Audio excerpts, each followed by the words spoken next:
this. Well, why don't we start a little bit with Chris? Chris got a little presentation. Why don't you roll that out, give us a little start there? Sure. I'm going to give you a brief hit. How many people have heard of crowdfunding, by the way? Good, so it's catching on. 2 years ago when we first started in crowdfunding, it was a bunch of entrepreneurs looking for easy money. Last year at the event in Vegas, it was Tim Draper and the Guggenheim Fund looking to get involved in a big way. So I'm going to go really fast on Securities crowdfunding. I teach a whole day course on this, and then we also teach a course for more professional advisors, and I'll show you that in a minute. So crowdfunding is nothing new. Statute of Liberty, the base of the Statute of Liberty was crowdfunded. It's just that the securities laws up until now prevented it from most people. So brief history, what happened is, the advent of social media combined with the tight credit markets in the collapse of 2008 kind of led to a revolution in 2011 where a bunch of investment advisors in South Florida kind of got together and said, hey, the credit capital markets are frozen. We can't get any money. We want to borrow from just normal people. So they pushed this law through. It was called the Jobs Act, April 5th, 2012. It was ratified by Obama. There are 3 parts that you need to be aware of. Title II is a 506C Reg D exemption, and it lifts the ban for 80 years on general solicitation for private placement memorandum. I believe that this will have the biggest effect, and I'll show you a few projects in your line of work that it's affecting. Title III is the crowdfunding bill, so this allows unaccredited investors to invest in a project, a business, up to $1 million. This is not quite legal yet. The SEC has it, and then once they're done with the regulations, FINRA will take it, so maybe another year we'll start seeing this. We'll see if the due diligence required by the crowdfunding portals and the mini brokers actually make this an effective capital source. And then Title IV is Reg A+, which allows you to do kind of a mini public offering, and Fundrise is doing that. We'll see here in a second. All right, next, why it matters. Long story short, lots of crowdfunding portals coming, billions of dollars through angel networks are coming through the pipes, but is actually missed. There are over 8 million accredited investors in the United States, and only 750,000 participate in private placements or investments of that sort. Mainly, not because they don't want to, it's because of access to deal flow. And Reg D C 506C really solves that. Last year, 2012, there was $1.3 trillion raised through Reg D exemptions. So this market is huge.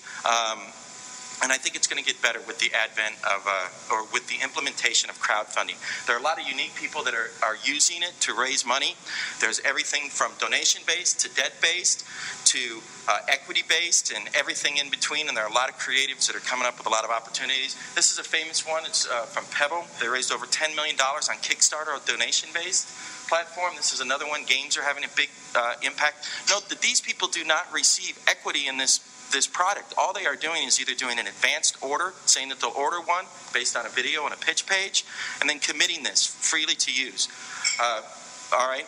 Next, so this is an example. After so Title II crowdfunding, the law was signed into law April 12th.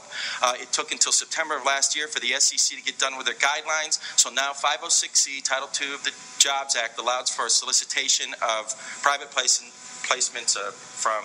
They call it crowdfunding for the rich. So this is an example in real estate, really great for flippers. You can see how now people can buy little parts of these projects. They can put it with a qualified rehabber, and they can get a decent return on the investment. This one says an analyzed return of 12%. Here's another one. We're starting to see this in much bigger deals. Yes. This is an AutoZone, $1.9 billion. So this is Fundrise right here. This is an example of a Reg A 502. No, I'm seeing. I don't want to say real. I want to say larger office building transactions. I got hit by one the other day. Oh, thank you very much. I didn't even see your flyer there.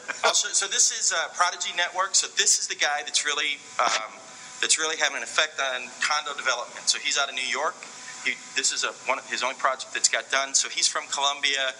Colombia's been doing title or crowdfunding for a long time.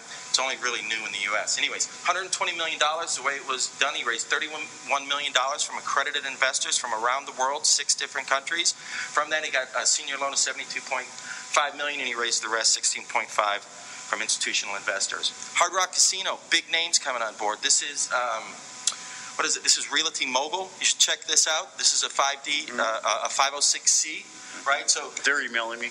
Yep, exactly. I think I got that deal, actually. Yep, so this is a great deal. I mean, so crowdfunding is more than just about raising equity, even though it's a good way to do it. It is a way to get super committed buyers. I mean, can you imagine having 1,000 people invest $5,000? You think that you have an entire sales force in front of you right now that want to go out and sell this project because they have a small equity piece? Look, this is a $100 million hotel. They're only allowing crowdfunding on 1.56, but all the amenities that these investors get from an owner side pool. So now your financing can be an extension of your marketing. A lot to go into. Here's the offer that they're raising, 15 to 17% equity purchase. Next, so here are our plays in this. So hold on, let me ask you a quick question. Run through it. No, I know, but I want to ask you a question. Yeah. How are you getting loans on this, and who's signing if you need a signator? Yeah. So sorry, I don't mean it. But I thought that was a good question. Yeah. So. Well, that's a good question. So typically the way it is that they invest into like a 506 or some kind of a structure like that, and then that entity will make the loan to whomever, the investor or whatever. Okay, rock on.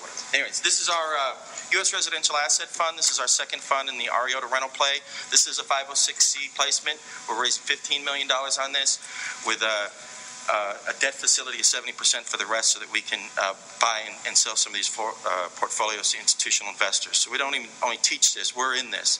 This is really my space in the single family network. Next, because of the need and the demand that we saw for this, we created a consulting company called Funding by Design.